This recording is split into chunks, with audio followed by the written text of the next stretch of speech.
নমস্কার বন্ধুরা, ফেমাস তনুজ কিচেনে আপনাদের সবাইকে স্বাগত জানাই। নিয়ে এসেছি নতুন একটা রেসিপি আপনাদের জন্য, যাতে আপনাদের মুখের স্বাদ বদলানো যায়।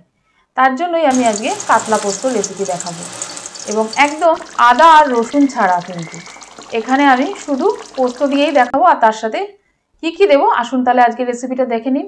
আর রেসিপি যদি ভালো লাগে তাহলে কিন্তু লাইক ও সাবস্ক্রাইব করে নেবেন, আর শেয়ার করে দেবেন আপনাদের আত্মীয় বন্ধু বান্ধবদের সাথে। এখন রেসিপি তৈরি করার জন্য আমি এখানে নিয়েছি 2 পিস মাছ। আপনারা বেশি যদি করতে চান তাহলে কিন্তু সমস্ত ইনগ্রিডিয়েন্টস একটু বেশি করে নিয়ে নেবেন, মানে ডাবল করবেন। এবারে নিয়েছি দুটো পেঁয়াজ, মিডিয়াম সাইজের দুটো পেঁয়াজ কুচিয়ে নিয়েছি। তার সাথে নিয়েছি মেন ইনগ্রিডিয়েন্টস পোস্ত। পোস্তর মধ্যে আমি কিছুটা দিয়ে দেবো কাজু বাদাম। এই দেখুন, কাজু বাদাম দেওয়ার পর এখানে আমি উষ্ণ গরম জল দিয়ে এটা ভিজিয়ে রাখবো, তাহলে পোস্ত আর কাজু বাদাম খুব সুন্দরভাবে ভিজে যাবে, আর মশলা বাটার সময় কিন্তু খুব ফাইন পেস্টটা তৈরি হবে। ঝালের জন্য এখানে আমি নিয়ে নিয়েছি কাঁচা লঙ্কা। কাঁচা লঙ্কাগুলো ভালো করে ফাইন পেস্ট তৈরি করে, এতটা কিন্তু দেবো না, আমি 1.5 চামচ মতো ব্যবহার করব। দেখুন, এখানে আমি মাছের মধ্যে নুন আর হলুদ দিয়ে ভালো করে মেখে নিচ্ছি। যেহেতু 2 পিস মাছ, তার জন্য কিন্তু আমি এখানে সবটা কাঁচা লঙ্কা বাটা ব্যবহার করব না, 1.5 চামচ মতো দিলেই যথেষ্ট। এবারে আমি পরিমাণ মতো কড়াইতে তেল দিয়ে দিলাম। তেলটা ভালো করে গরম করে নিচ্ছি। তেল গরম হয়ে যাওয়ার পর মাছগুলো ভালোভাবে ভেজে নেব। আমার চ্যানেলে কিন্তু আরও অনেক রকমের কাতলা মাছের রেসিপি দেওয়া আছে, আর অথবা আমার সামার স্পেশাল আরও অনেক রকমের রেসিপি আছে, সেগুলোও কিন্তু আমি ডেসক্রিপশন বক্সে লিঙ্কগুলো দিয়ে দেবো, আর নয়তো আই বাটনে দেওয়া থাকলে আপনারা চাইলে সেখান থেকে দেখে নিতে পারেন। এই মাছগুলো খুব কড়া করবেন না, মোটামুটি হালকা বেশ বাদামি রং হবে তখনই তুলে নেবেন। দেখুন, আমার মাছ ভাজা একটা হয়ে গেল, আবারও আমি আর একটা মাছ ভেজে নেব। আর একটা বলি, এখানে আমি এতটা তেল কিন্তু ব্যবহার করব না।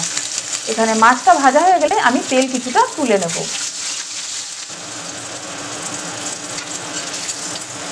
দেখুন, 2 পিস মাছ আমার ভাজা হয়ে গেছে, আমি তেলটা এখন তুলে নিচ্ছি। পরিমাণ মতো তেল দিয়ে এর মধ্যে সামান্য কালো জিরে ফোড়ন দিলাম। ফোড়নটা দেওয়ার সাথে সাথে খুব সুন্দর একটা সেন্ট আসবে, ততক্ষণ ভেজে নেব। তারপর পেঁয়াজগুলো দিয়ে দিলাম। পেঁয়াজগুলো লাল লাল করে ভেজে নেব, একদম লাল লাল নয়, মিডিয়াম লাল লাল হবে ততক্ষণ কিন্তু পেঁয়াজটা ভাজতে হবে। দেখুন, পেঁয়াজের বেশ সুন্দর একটা কালার এসছে, আর পেঁয়াজটা বেশ নরম হয়েছে। এই পর্যায়ে দেখুন আমি দিয়ে দিলাম কাঁচা লঙ্কা বাটা। কাঁচা লঙ্কা বাটা দেওয়ার পর ভালো করে ভেজে নিচ্ছি। আর এর মধ্যে আমি এখন দিয়ে দিলাম পরিমাণ মতো নুন, আর পরিমাণ মতো একটু চিনি দেব। যেহেতু পোস্ত, তাই এখানে একটু চিনি দিলে ভালো লাগবে। চিনিটা দিয়ে দেওয়ার পর ভালো করে মশলাটা আমি কষে নিচ্ছি। এবার মশলা কষা হয়ে গেছে, দেখুন আমার পেস্ট কিন্তু একদম ফাইন হয়েছে। এবার এটা অ্যাড করে দিলাম। অ্যাড করে দেওয়ার পর ভালো করে নেড়ে নিচ্ছি। ঝোলটা ফুটে এসছে, দিয়ে দিলাম মাছগুলো। মাছগুলো দেওয়ার পর বেশ কিছুক্ষণ কিন্তু এইভাবেই আমি রান্না করব, আর কয়েকটা চিড়ে রাখা কাঁচা লঙ্কা ওপর দিক দিয়ে ছড়িয়ে দিলাম। আমি কিন্তু এই রান্নাটা সম্পূর্ণই লো ফ্লেমে তৈরি করলাম।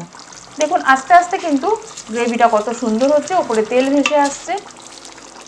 এখন গরমকাল, তাই খুব বেশি রিচ ভালো লাগে না, তাই অল্প তেলের মধ্যে কিন্তু একদম আমার কাতলা পোস্ত রেডি হয়ে গেল। তাহলে দেখলেন কত ইজি কিন্তু রান্নাটা।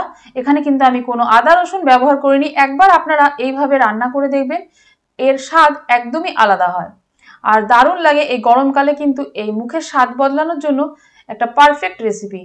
যদি আপনাদের আমার আজকের রেসিপি ভালো লাগে তাহলে কিন্তু লাইক, সাবস্ক্রাইব এবং সঙ্গে থাকা বেল বাটনটা প্রেস করে নেবেন। আর যদি ফেসবুক পেজ থেকে আমার রেসিপি দেখে থাকেন তাহলে কিন্তু পেজটাকে লাইক, ফলো ও শেয়ার করে দেবেন আপনাদের আত্মীয় বন্ধু বান্ধবদের সাথে। আবারও চলে আসবো একটা নতুন রেসিপি নিয়ে। সঙ্গে থাকুন, সুস্থ থাকুন, ভালো থাকুন। ধন্যবাদ।